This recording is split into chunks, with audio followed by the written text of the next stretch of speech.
So, hello students of class 7. Today we will read the second video of chapter 3. इसमें हम लोग ये पढ़ेंगे एक closer look administration and consolidation under the Khaljis and Tughlaqs. Khalji और Tughlaq dynasty के अंडर में एडमिनिस्ट्रेशन कैसा था, क्योंकि ये दोनों डायनेस्टियां जब थी तो इनका किंगडम काफी वास्ट था, काफी बड़ा था।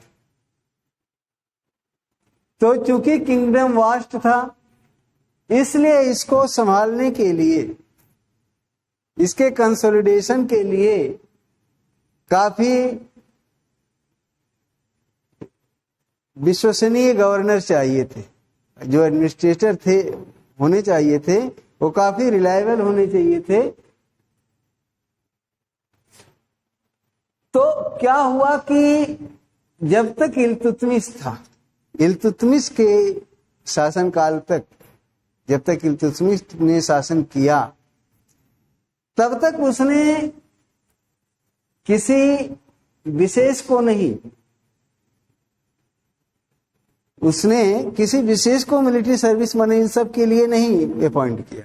वो अपॉइंट करता था अपने जो उसके स्लेव थे, जो दास थे, जिनको खरीदता था, उनको वो अपॉइंट करता था एज ए गवर्नर। और ये दास कौन थे? तो इन दासों को बंदगान कहा जाता था। फारसी में, पर्शियन लैंग्वेज में इन दासों को बंदगान कहा जाता था। ये दास होते कौन थे? ये दास उस समय जो दास प्रथा थी, मार्केट से परचेज किए जाते थे और उनको बहुत अच्छी ट्रेनिंग दी जाती थी, मिलिट्री ट्रेनिंग उनको बहुत अच्छी दी जाती थी। और ये पूरी तरह डिपेंड होते थे अपने मतलब मास्टर पर, मालिक पर, और ये काफी विश्वसनीय होते थे। ठीक है।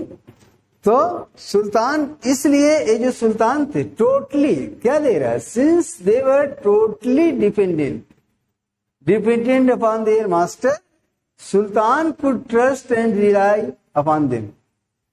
क्योंकि वो सुल्तान पर पूरी तरह डिपेंड होते थे, इसलिए उन पर सुल्तान विश्वास कर सकता था।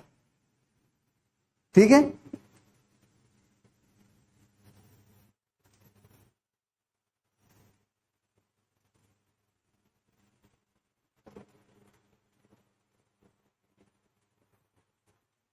देखिए, Khaljis and Tughlaqs continued to use bandagans and also rest people of. Khalji और तुगलक का जब शासन था, ठीक है, इनके रेन में बंदगान्स को मतलब दासों को और जो निम्न वर्ग के लोग थे उनको इन लोगों ने उठाने का काम किया। अच्छी पोस्ट पर उनको अपॉइंट किया गया। ठीक है। तो इससे क्या हुआ, जो अपर क्लास के लोग थे वो लोग इनसे काफी जो है जेलस होने लगे। Slaves and clients were loyal to their master but not their hirers. ये जो स्लेव्स और क्लाइंट्स होते थे, मतलब दास और जो निम्न वर्ग के लोग होते थे, जिनको सुल्तान अपॉइंट करता था एज ए गवर्नर या दूसरी पोस्ट पर, ये लोग अपने मास्टर के प्रति तो मतलब ये रहते थे, वफादार रहते थे। ठीक है। लेकिन उनके लॉयल होते थे उनके प्रति, अपने मास्टर के प्रति। लेकिन उनके जो हायर्स थे, मतलब वंशज, उनके जो बेटे बेटियां होते थे, उनके जो उत्तराधिकारी, हायर्स मतलब उत्तराधिकारी, सक्सेसर समझ सकते हो, उनके प्रति ये जो है उतने लॉयल नहीं रहते थे। ऐसा क्यों था? क्योंकि जैसे ही ये सुल्तान हटता था, एक्सपायर कर जाता था, नया सुल्तान आता था, तो उसके अपने कुछ लोग खास हुआ करते थे। तो इस तरह से आपस में पहली बात वो लड़ाई चालू हो जाती थी, सक्सेसर के लिए लड़ाई चालू हो जाती थी। और जो न्यू सुल्तान होता था उसके अपने सर्वेंट्स होते थे, और जब नया सुल्तान आता था तो पोस्ट के लिए, नई जमींदारी या नई गवर्नरी के लिए आपस में खींचतान शुरू हो जाती थी। तो इस ढंग से जो पुराने रहते थे वो नए वाले के लिए, नए सुल्तान के प्रति उतने लॉयल नहीं रहते, विरोधी हो जाते थे। Patronage of these humble people of Delhi sultans also shocked many elites and authors of Persian Tawariq criticized the Delhi sultans for appointing the low-wage born of high office to high offices. तो ऐसा काम जो दिल्ली के सुल्तानों ने किया कि लो cast के लोगों के, लो लेवल के लोगों को अपर पोस्ट तक पहुंचाया, और जो स्लेव्स थे उनके, बंदगान जिनको कहा गया, उनको जो अच्छी पोस्ट पर पहुंचाया। तो जो स्कॉलर्स सोसाइटी थी, विद्वानों का जो तवारीख लिखा करते थे, जो हिस्ट्री लिखा करते थे, इस बात के लिए सुल्तानों को उन्होंने क्रिटिसाइज किया है, सुल्तानों की आलोचना की है, उनकी निंदा की है कि ये वो लोग गलत करते थे। ठीक है,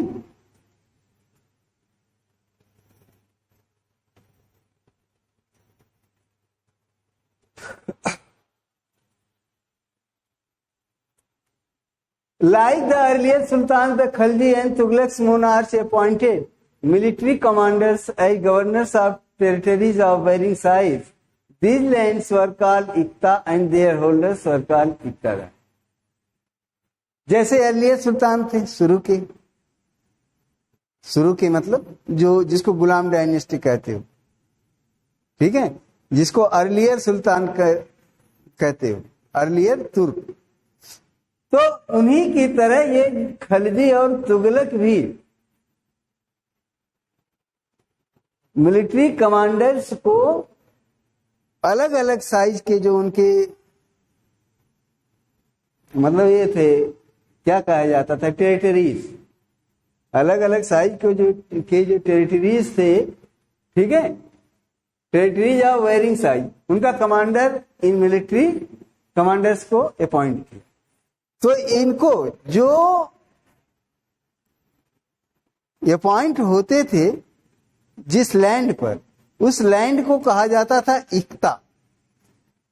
इस लैंड को जो टेरिटरीज थी, वेरिंग साइज, अलग अलग साइज की जो उनकी टेरिटरीज थे, जो मतलब समझ रहे हैं ना, राज्य एक ढंग से,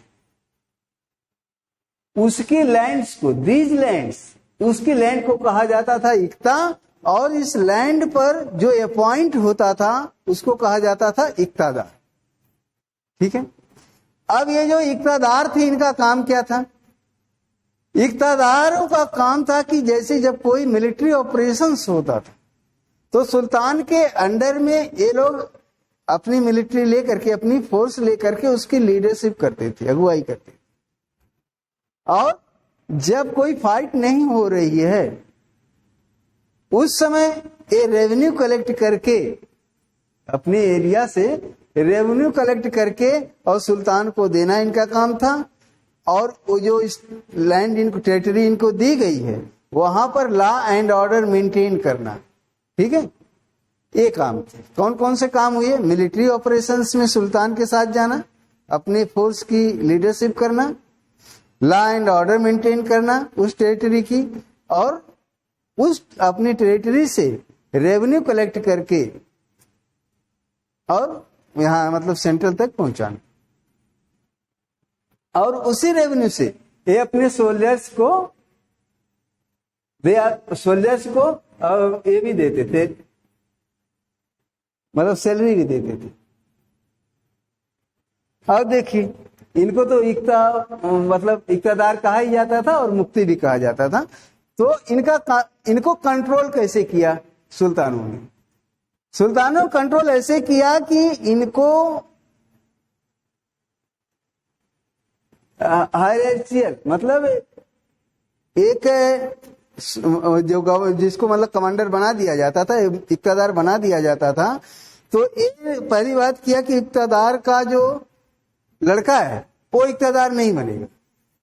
दूसरा काम किया कि एक इक्तादार को एक टेरिटरी में बहुत दिनों तक नहीं रहने दिया जाता था, उसका ट्रांसफर कर दिया जाता था। जैसे आजकल देख रहे हो कि डीएम वगैरह का ट्रांसफर होता है, वैसे ही इक़्तिदारों का एक जगह से दूसरी जगह ट्रांसफर कर दिया जाता था और इनकी पोस्ट को इनहेरिटेबल नहीं किया गया, मतलब इक़्तिदार का लड़का इक़्तिदार नहीं हो सकता था। ठीक है, ऐसे इनको कंट्रोल किया गया। इसके अलावा क्या था,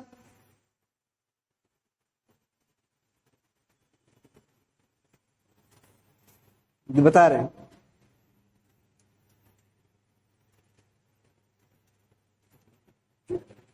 Mukti collected only the taxes prescribed by the state and that he kept the required number of soldiers.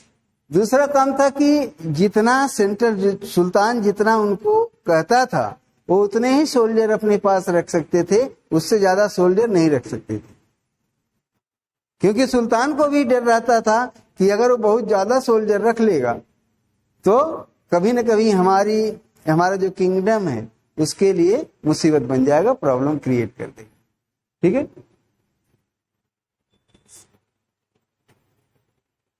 अब क्या हो कि जब दिल्ली के सुल्तान जो है मेन सिटी से, गैरिसन सिटी से गांव की तरफ उनका मतलब बढ़े, तो वहां पर क्या था, गांव के जो मुखिया होते थे, चिफ्टेंस, ठीक है, या इनको मतलब सामंत होते थे कहीं कहीं, और ठीक इनको उन्होंने फोर्स किया कि ये उनकी अथॉरिटी को एक्सेप्ट करें, उनके अंडर में आ जाए। ठीक है, गांव के जो मुखिया थे, जो जमींदार थे, उनको फोर्स किया गया, उनके साथ जबरदस्ती की गई कि वो सुल्तान की अधीनता स्वीकार करें, मतलब सुल्तान के अंडर में आ जाएं। अंडर में आने का क्या मतलब था, अंडर के में आने का मतलब यही था कि उनको टैक्स देना था। अब तक वो टैक्स लेते थे गांव वालों से, अब उनको टैक्स देना पड़ता था। ठीक है, अंडर में आने का ही मतलब। Under Alauddin Khilji, the state brought the assessment and collection of land revenue under its control.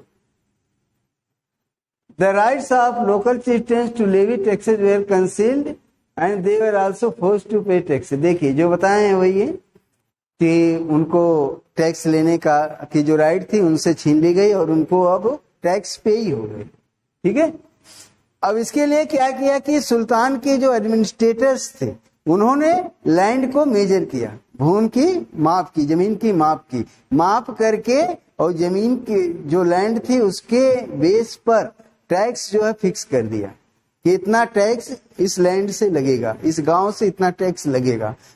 ठीक है, तो उतना टैक्स वहां से देना होता था जितना टैक्स वो एडमिनिस्ट्रेटर जो है वो फिक्स कर देते थे। ठीक है, अब जो है टैक्स किन किन चीजों पर लगता था। ठीक है, टैक्स जो है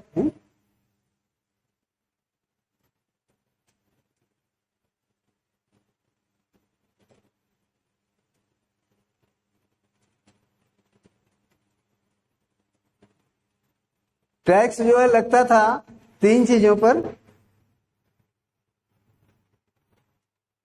पहला लैंड कल्टीवेशन, जो इस जमीन पर मतलब खेती की जाती थी, कल्टीवेशन की जाती थी, उस पर जो टैक्स लगता था उसको कहते थे खराज। ठीक है, उसको खराज कहा जाता था। और जो पैदावार होती थी, ठीक है, जो यील्डिंग होती थी उसका 50% टैक्स देना पड़ता था। इसके अलावा कर था होम पर, घरों पर टैक्स, और ग्रेजिंग ग्राउंड पर, ठीक है, जो पशु चरते थे, कैटल पर टैक्स लगता था। ठीक है,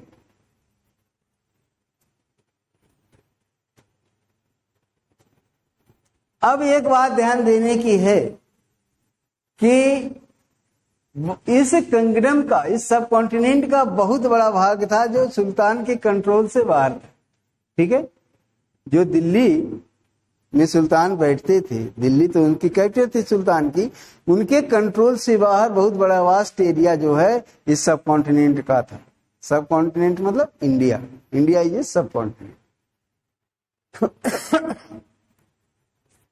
अब दिल्ली में बैठ करके और बंगाल तक की जो एरिया था उस पर कंट्रोल करना बहुत कठिन काम था। ठीक है।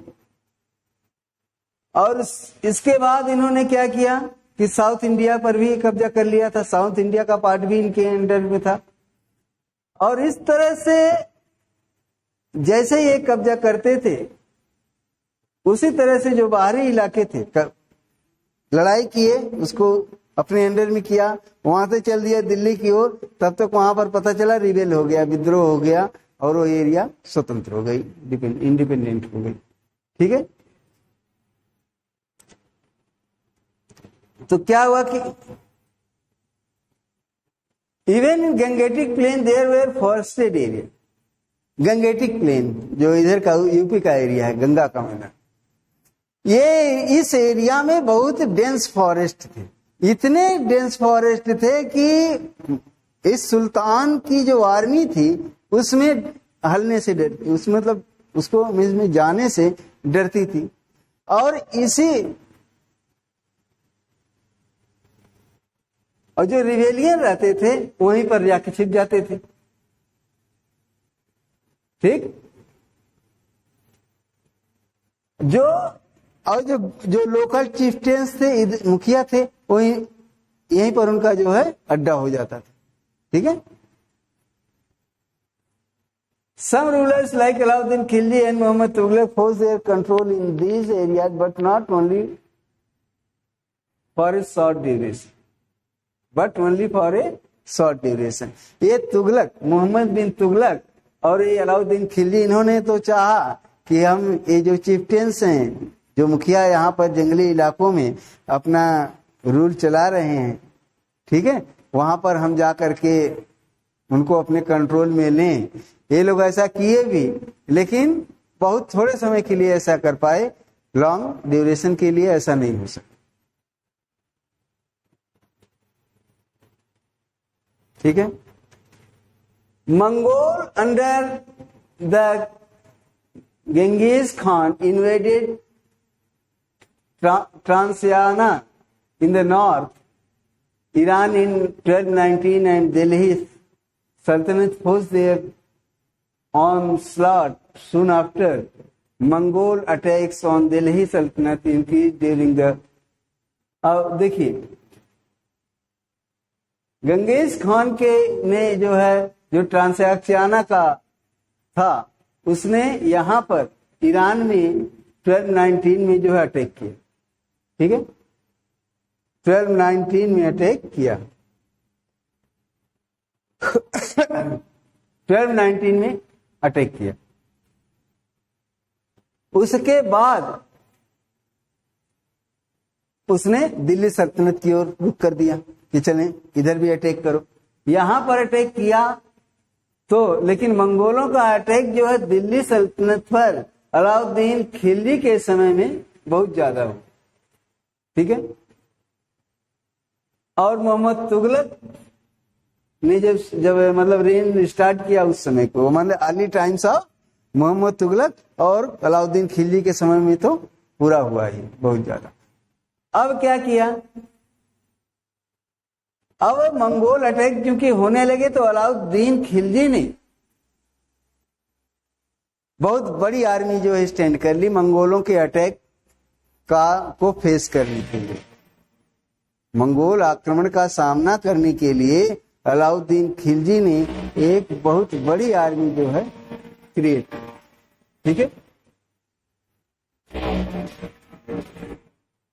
अब देखते हैं कि क्या किया इन लोगों ने।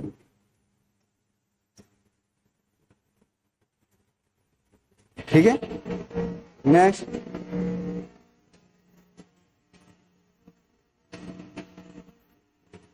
ये देखिए,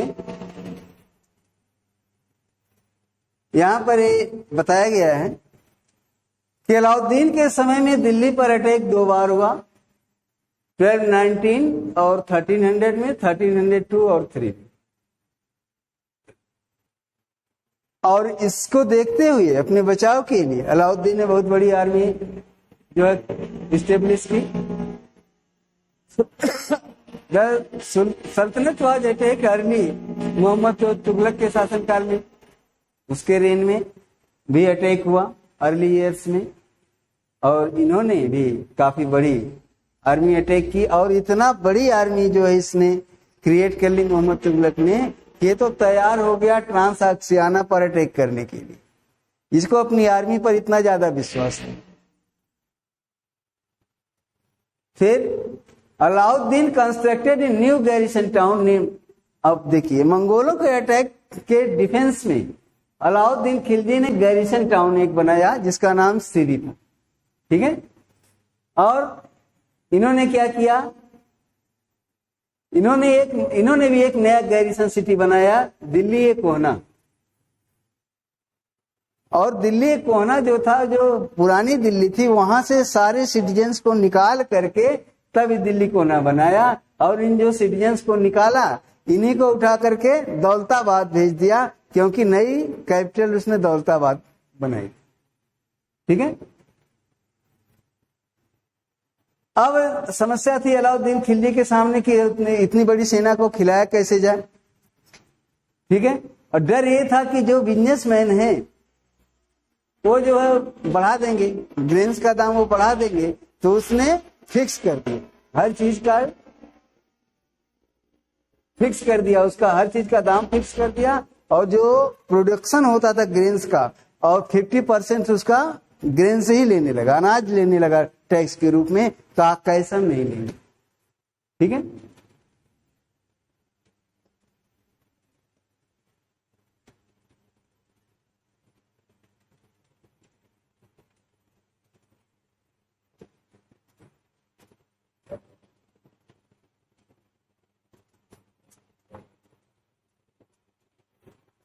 ठीक है। The soldiers had to be paid, Alauddin choose to pay his soldiers salaries in cash rather than iqta. अब इन सोल्जर्स का वेतन सैलरी कैसे दी जाए? अलाउद्दीन का ये था कि हम इक्ता नहीं देंगे, हम उसके लिए लैंड नहीं देंगे, हम कैश में पैसे में देंगे, ठीक है। और मोहम्मद बिन तुगलक ने क्या किया कि इतनी बड़ी सेल देने के लिए इसने टोकन करेंसी चला ली, जैसे आजकल जो है रुपया चलता है तो चलाया। तो ये तुगलक के टाइम में क्या किया, जो लोगों ने कि जो गोल्ड और सिल्वर के कॉइन्स थे उनके पास, उसको बचा के रख लिया, और उसके बदले जो ये टोकन था वो चलाने लगे, तो काफी उसको घाटा हुआ था, ठीक है।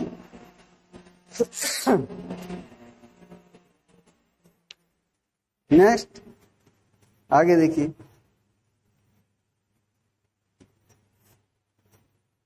इन this list of Mohammad Tughlaq is failure.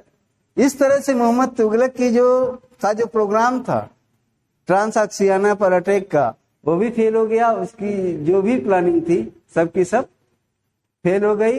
Unlike Alauddin defensive measures, Mohammad Tughlaq measures were conceived as part of military offensive against Mongols. देखिए, द सल्तनत इन 15 एंड 16 सेंचुरी, 15 और 16 सेंचुरी में सल्तनत क्या हाल था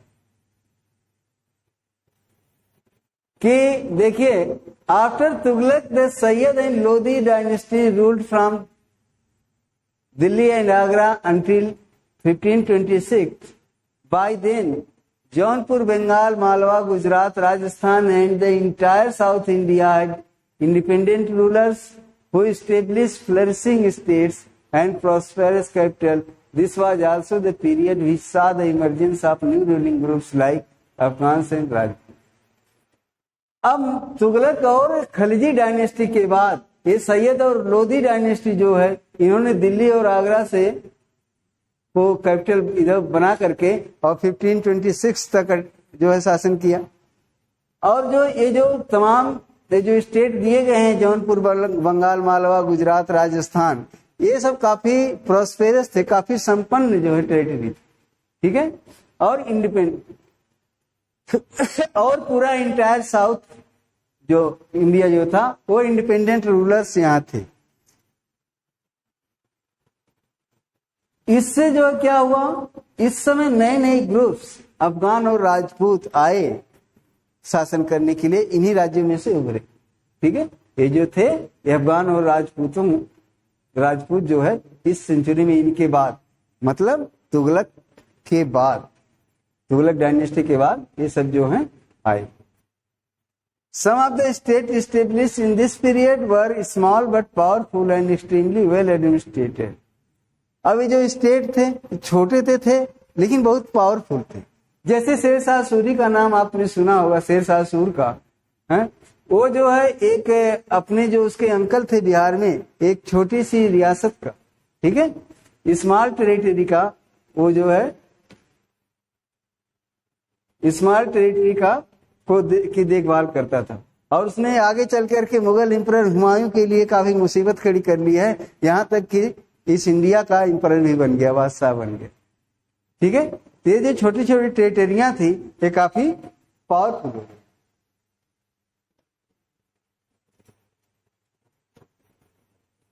ठीक,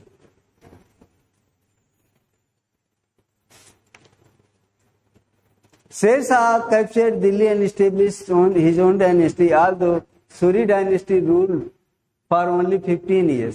ये सूरी डायनेस्टी जो है, ठीक है, इसने 15 years तक शासन किया और it introduced an administration that borrowed elements of Alauddin Khilji and made the more efficient.